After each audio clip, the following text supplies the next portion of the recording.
Comenzamos la sesión de hoy dentro de Libros en Movimiento, entre líneas, y a su vez dentro de las actividades que organiza Noray Bilbao, personalismo comunitario, donde el individuo, el ciudadano, es la esencia, el punto de referencia fundamental para entender la realidad, y por supuesto después de cualquier, o antes, de cualquier estructura. La sesión de hoy lleva por título 10 mandamientos para un creyente cinematográfico. Se puede entender que es una reflexión muy religiosa, ¿no? Porque la creencia así lo es. Y algo tiene que ver con ello. En este caso, el cine sería una metáfora perfecta de la divinidad, y la fe, las creencias, serían esos espectadores, esos directores, esos significados que damos desde ese enigma, ese fundamento que es el cine. La fe y la creencia, y por tanto los mandamientos que desde esa divinidad se nos da, sería lo teologal, lo religioso. Todo esto es muy subjetivo y hay que entenderlo desde este punto de vista metafísico, simbólico, filosófico. El primer mandamiento de esta hipotética orden religiosa sería: amarás a John Ford sobre todas las cosas. John Ford, director laureado, en sus películas nos da una visión de lo que es esa ambivalencia entre el bien y el mal. Sobre todo en la filosofía del western, el cine del oeste, lo que entendemos es que distintas pasiones, analizadas desde la filosofía, aparecen en ese discurso cinematográfico. El perdón, la piedad, la venganza, el amor, el bien, el mal. En las películas de John Ford, en ese maravilloso color que es el blanco y negro, eso nos encontramos. La diligencia, por ejemplo, o clásicos, El último combate, Centauros del desierto. Si os fijáis, aparte de una buena fotografía, de un buen discurso, siempre en el maestro Ford hay una filosofía para la interpretación. Es algo más que los indios, el séptimo de caballería, es la lucha entre antagonismos con el consiguiente análisis, como digo, filosófico, de lo que supone esa guerra, ese enfrentamiento, ¿no? El lenguaje es muy importante, por tanto, en John Ford, y también el discurso que detrás de él está. Por lo tanto, decir amarás a John Ford sobre todas las cosas, es decir, amarás el buen cine, amarás los primeros planos, amarás ese discurso filosófico que al espectador se le hace reflexionar, incluso tomar partido por las situaciones antagónicas que uno parece que desea que esas luchas terminen en un buen final, ¿no? Sobre todo la filosofía del western. Después de él habrá otros directores que también en esta línea del bien y del mal nos enseñarán que a través de su discurso cinematográfico estos análisis son posibles. Sam Peckinpah, Clint Eastwood, Sam Peckinpah, en una obra maestra, la balada de Cable Hook, nos dirá que la filosofía de las pasiones está allí presente, ¿no? En cada uno de los personajes uno encuentra este punto de referencia de la reflexión, ¿no? Como decía, la aparición de la piedad, del odio, de la venganza, ¿no? Eso es el cine del oeste, ¿no? Es algo más que buenos y malos, aunque también quiénes son los buenos, quiénes son los malos, pero detrás de todo ello está la propia reflexión, ¿no? Todo ello hace de John Ford un punto de referencia a tener muy en cuenta dentro de la historia del cine, ¿no? El segundo mandamiento, me parece importante, no tomarás el nombre de Billy Wilder en vano. Billy Wilder es la comedia, ¿sí? No. Billy Wilder es la comedia, comedia que encierra una parte importante de tragedia. El maestro Billy Wilder también lo que hace es coger esa parte dura de la vida y como si se pudiera pasar por un filtro que todo lo cambie y hacer de la comedia ese protagonismo de lo que, si no se utilizara esa comedia, la situación quedaría en un dramatismo ostensible, ¿no? Carlos, Sí. en primera plana, ¿el director es Billy Wilder? Sí, Es Billy y Wilder. precisamente en esa película aparece pues, lo que es la corrupción política, aparece los abusos de poder, aparece el papel de la prensa como canalizador de otros intereses, por supuesto ajenos a la propia libertad del individuo, o sea, la utilización de todos por todos con el fin de cada uno de ellos sacar un beneficio personal al margen de cualquier componente ético, moral, ¿no? Esto lo hace muy bien Billy Wilder, ¿no? Con un discurso alocado, los personajes están en constante movimiento, nos muestra lo que es la realidad desde esta óptica de comedia. Él es un gran comediante, pero en toda comedia, o en la comedia que él dirige, pues esconde una parte trágica, ¿no?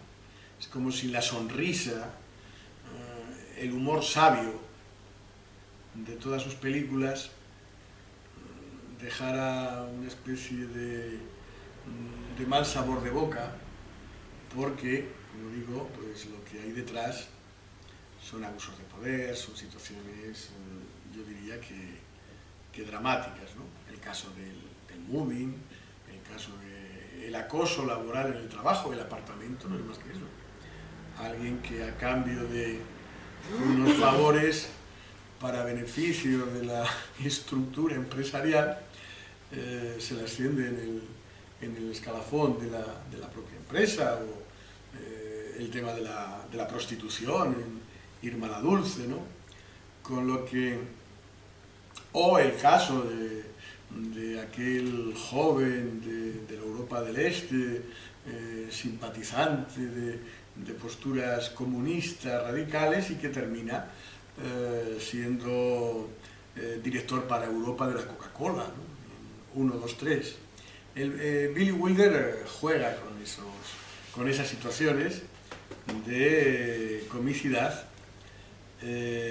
preparada a propósito, pero dejándonos entrever que detrás de esa comicidad, como digo, hay algo serio, hay algo que trasciende el humor y que invita a la reflexión, ¿no? En otras películas, diríamos, no tan relacionadas con el humor, también aparece este signo, esta capacidad de reflexión, ¿no? O sea que detrás del humorista está el director sesudo, serio y que nos quiere dar un mensaje de que en ese humor se esconde una realidad seria y una realidad muchas veces dramática, ¿no? Por lo tanto, dos maravillosos directores a los que podemos relacionar pues, con una divinidad directa, ¿no? Amarás a John Ford sobre todas las cosas, no tomarás el nombre de Billy Wilder en vano. Un tercer mandamiento dentro de esta ley de creencias podría ser santificarás los recuerdos. Y dos directores muy propicios para el recuerdo serán dos directores italianos, Federico Fellini y Ettore Scola. El título de Fellini, Amarcord, Recuerdos, nos dejará ver en todas sus secuencias eso, los recuerdos de un director que se plasman en imágenes a lo largo de muchos años de vida, donde la imaginación, la fantasía, la melancolía, todo ello aparece en ese discurso del paso del tiempo, de las reflexiones de cada cual ante ese tiempo que ya no es tal, y sobre todo el recuerdo como forma gozosa de la realidad de cada uno de nosotros. Muy similar será el discurso de Ettore Scola, un discurso de pequeñas cosas, sobre pequeñas cosas, donde aparecerá también el paso del tiempo, películas como La terraza, La cena, Una jornada particular, donde la historia también está presente, el tiempo histórico, y Ettore Scola, a través de unos personajes, nos va diseccionando lo que es ese tiempo histórico, lo que son las relaciones entre las gentes, los pequeños detalles de lo cotidiano. No es un director de grandes pretensiones de abarcar lo grandioso, sino que yo creo que es grandioso porque precisamente en esos pequeños detalles de la vida de cada cual conoce muy bien el alma humana, y al conocer bien el alma humana nos va enseñando pues esos comportamientos. En la película La cena veremos a Vittorio Gassman, que prácticamente todas las noches va a un restaurante, se sitúa como si estuviera en el córner, y desde el córner ve la realidad de los distintos comensales que entran en el local. Y los distintos comensales pues tienen vidas distintas que Ettore Scola nos va enseñando, y que el maestro Gassman pues va interpretando como si fuera el gran conocedor también de la vida, y va hablando con cada uno de ellos como si fuera una sinfonía muy armoniosa de distintos seres que tienen sus vivencias y que nos las van donando, y a su vez interpretando a través de esa visión, en esta metáfora de icono de maestro de Vittorio Gassman, ¿no? Por lo tanto, la disección del alma humana en los personajes que Ettore Scola plasma en sus películas es digna de mención. En una línea también muy sencilla, que no simple, pero muy acorde con las grandes pretensiones de reflejar ese espíritu humano, estará también la figura del director Eric Rohmer. De ahí que otro mandamiento de esta hipotética ley o mandamiento del creyente cinematográfico será: honrarás el discurso pausado de Eric Rohmer. En las películas de este director, los tiempos son cadenciosos, no hay grandes ritmos en los personajes como los podemos encontrar en las películas de Billy Wilder, que todo va a gran velocidad, el lenguaje, los actores, todo es como muy alocado, muy frenético, ¿no? Donde en ese frenetismo, si vale el término, se ve el alma humana. En las películas de Rohmer lo que vamos a ver es también ese alma humana, pero de forma muy tranquila, muy pausada, ¿no? El amor, los silencios, la vida desde una óptica introspectiva, hacia adentro, donde esos sentimientos salen hacia afuera a través del lenguaje y donde los personajes, en un dinamismo muy cadencioso, nos están dando una filosofía esperanzadora, poética de la vida.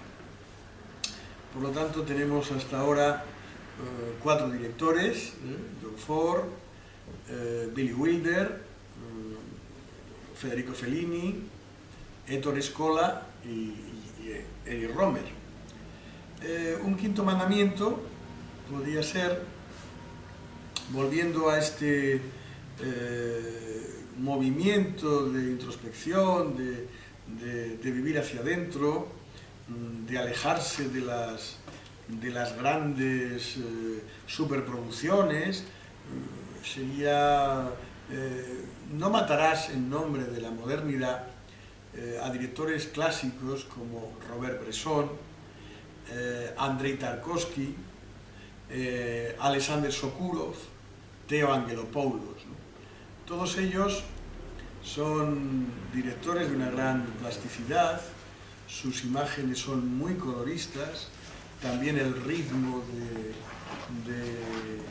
de sus fotogramas, del movimiento de los actores es también muy pausado, y aquí nos encontramos sobre todo, más que con un lenguaje verbal, con un lenguaje visual. Lo que en estas películas de estos directores aparece es el gozo estético de una visualización muy convincente. Lo que nos encontramos es con fotogramas muy estudiados, muy gozosos, muy simbólicos, muy poéticos. Diríamos que en el cine de estos autores lo que menos importa es el lenguaje. Aún siendo importante, lo que menos importa es el lenguaje, y lo que más importa es la realización de esos fotogramas.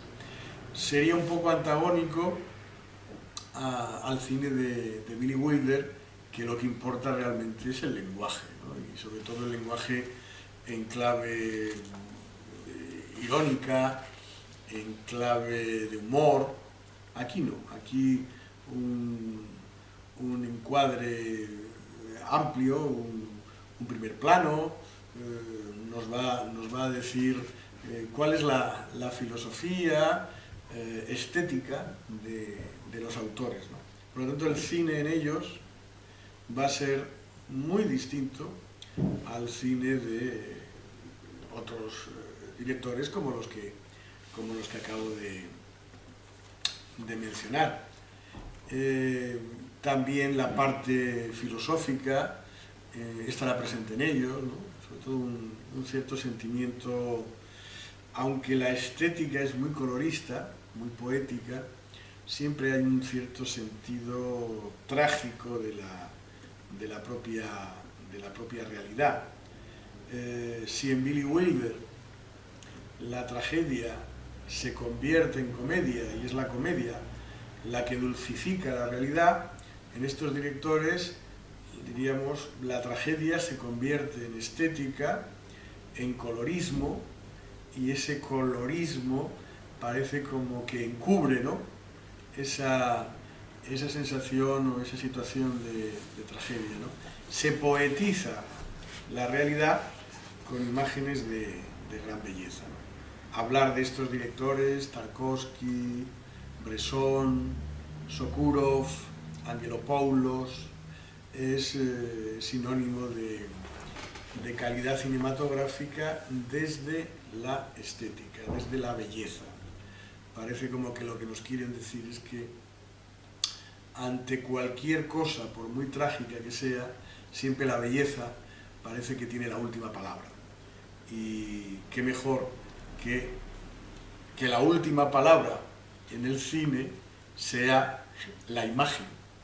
Por lo tanto, esas imágenes encierran belleza de palabra, palabra que la mayoría de las veces no es necesario vocalizarla, decirla, porque de forma innata y de forma implícita está en esos fotogramas, ¿no? De Robert Bresson habría que mencionar El diario de un cura rural.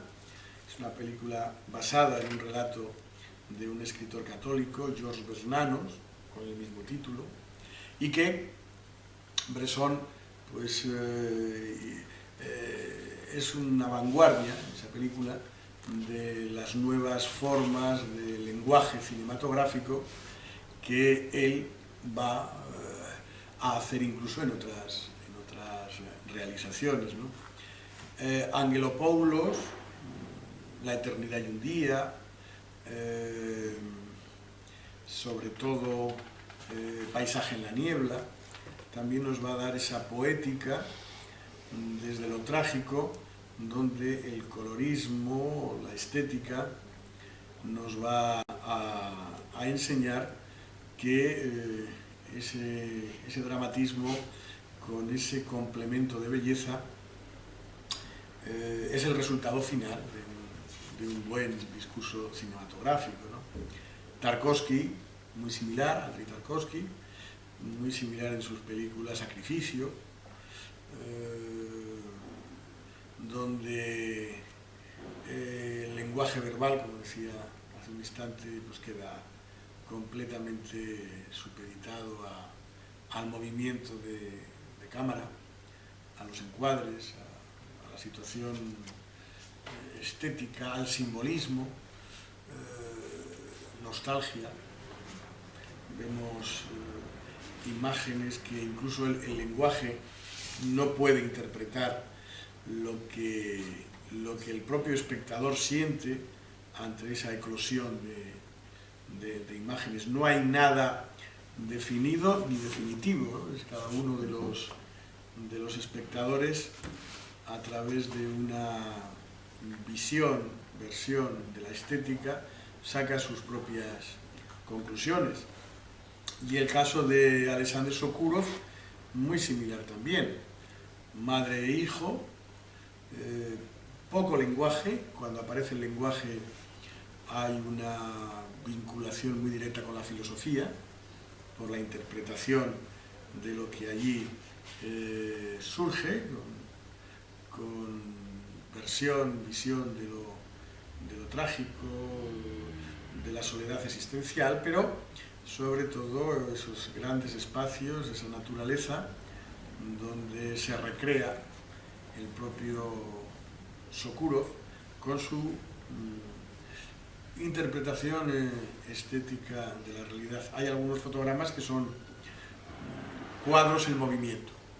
Parece como que estamos viendo un cuadro, y si no fuera porque los personajes entran en dinamismo, pues esa imagen estática así nos invita a entenderlo, ¿no?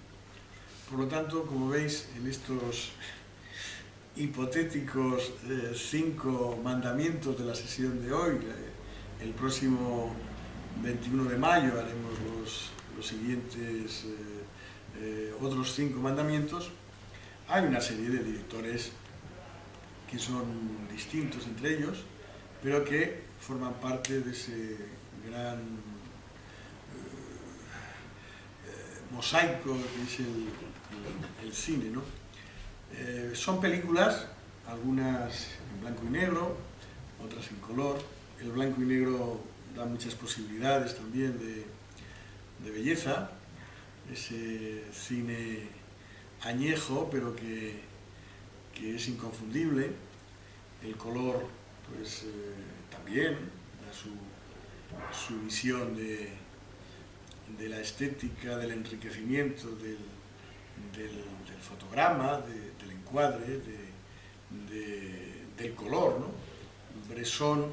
Carlos, sí. Eso tiene que ser para un público muy especial, ¿no? Joder, vas a ver una película donde el argumento, los fotogramas, y joder, ¿no? Bueno, un público especial o alguien que goce simplemente con lo estético. Tú puedes ver un cuadro, el cuadro no te está diciendo con el lenguaje nada, pero tú estás interpretando el propio cuadro acorde con tu sensibilidad o lo que estés percibiendo de ello, ¿no? Eso es un poco la visión del arte, que despierte en ti un algo, ¿no? André Breton, surrealista, decía aquella frase de la belleza es convulsiva o no es nada en absoluto. Es decir, que en un momento dado, ante cualquier acto donde el arte, la belleza aparezca, y en el cine aparece, tiene que aparecer, uno descubre pues sus múltiples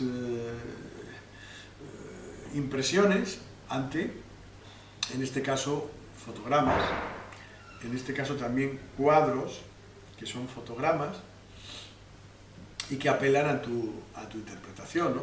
Por lo tanto, el cine tiene muchos registros. Hay un registro que es el directo, en el que el lenguaje, a través de un discurso, te despierta el interés.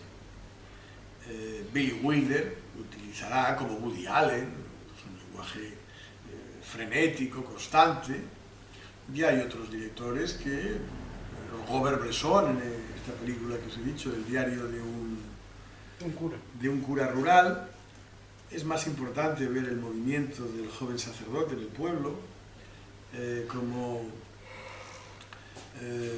echa su pequeño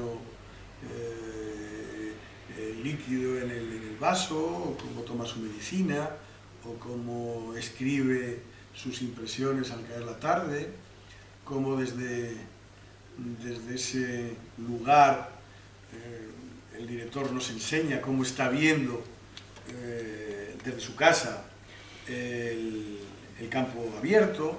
En fin, el juego de la imagen es más importante que el propio discurso. Argumento. No, el argumento no, el discurso del propio joven sacerdote, ¿no? Mientras que en otros directores, el caso de Billy Wilder, pues lo importante es cómo se sale de esa locura en la que el director nos ha metido, en ese caos de muchos personajes que están desarrollando su vida en esas situaciones pues de corrupción política, falta de ética, en fin, situaciones muchas veces límite que él, con ese humor que decía, esa comedia, pues saca con mucha holgura y finalizan las situaciones que podían terminar en una situación profundamente dramática, ¿no? O sea que nos enseña a ver la realidad a través del lenguaje de forma distinta a la que estos últimos directores, como he dicho, nos enseñan también la realidad. El lenguaje en estos últimos directores, como digo, es secundario. Nuestro propio lenguaje de interpretación a través de la visualización nos está diciendo lo que queremos interpretar de ello. Aquí la estética, la belleza tienen una prioridad, mientras que, diríamos, la belleza del lenguaje, las situaciones de humor, las situaciones caóticas, las situaciones de picardía, de doble juego, de habilidad con el lenguaje para entender o no entender la realidad que el director nos quiere decir, pues es un punto de referencia a tener muy en cuenta, ¿no? En el caso de Ettore Scola también, el lenguaje será un lenguaje muy pausado, de interpretación de los diferentes iconos que tenemos delante, iconos humanos, donde Ettore Scola conoce también bien el alma humana y nos enseña cómo reaccionar ante situaciones de lo cotidiano, los amores, los celos, la ansiedad, el tiempo histórico, la rebelión contra las formas totalitarias de imposición política, todo ello en un lenguaje y en una actitud de actores muy próximo al teatro. Prácticamente en el cine de este hombre los exteriores brillan por su ausencia, es decir, todo es pequeños habitáculos, pequeños lugares donde los protagonistas, a modo de buen teatro, desarrollan su trama, ¿no? El restaurante, la pista de baile, bailando, Marcello Mastroianni y Sofía Loren en una jornada particular, pues prácticamente no salen de la casa donde se desarrolla la obra. Por lo tanto, en Ettore Scola el lenguaje es lo prioritario, lo fundamental. La filosofía de la película está en el lenguaje. En Sokuro, Angelopoulos y demás, la filosofía de la película está en el gozo estético de la filmación. Por lo tanto, son maneras distintas de entender el cine. Maneras distintas de entender el cine. Y todo ello dentro del sumatorio de lenguaje verbal más lenguaje visual, que eso es el fundamento de cualquier trabajo cinematográfico que se precie, ¿no?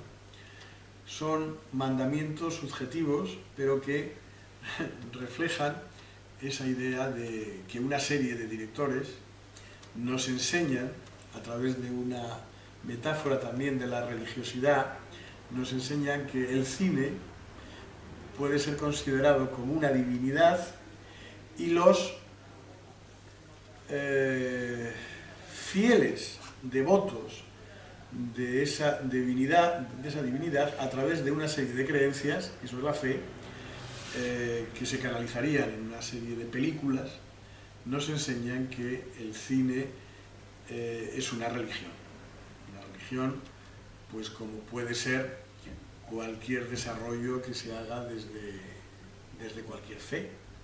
Una fe estética, una fe que mueve montañas en este caso de imágenes, ¿no? Cada director con sus santos determinados, ¿no? Los actores son santos elegidos por la divinidad del director cinematográfico para representar sus propias películas, ¿no? Katharine Hepburn, Barbara Stanwyck, Orson Welles, Joseph Cotten, es decir, había directores que elegían a sus actores porque tenían fe. Vittorio Gassman, por ejemplo, aparece con frecuencia en las películas de Ettore Scola, porque tenían fe en su trabajo, tenían fe en la creencia de que ese discurso que ellos quieren desarrollar, el santo actor lo va a hacer a la perfección, ¿no? Por lo tanto, diría, para hacer este pequeño descanso que vamos a hacer, que el cine es una forma de divinidad. Los directores, actores y espectadores tienen una vinculación con esa divinidad a través de la fe, a través de la religión, a través de las creencias. Cada director tiene su fe determinada dentro de esa sacralidad que es el cine, como absoluto, como elemento de origen, como elemento metafísico, si queréis llamar, que esa metafísica deja paso a una teología. La teología sería, o lo teológico, lo teológico sería el cine en sí como concepto, y lo teologal serían los distintos motivos de fe, de creencia, de religión, que actores, repito, directores, y público en general, pues puede entender, participar, comulgar, nunca mejor dicho el término comulgar, ¿no? Comulgas con John Ford, comulgas con Billy Wilder, o no comulgas, ¿no? Porque la religión deja esas posibilidades de interpretación, ¿no? Creo que es un elemento sagrado el de esta forma de cultura, que es un añadido al conocimiento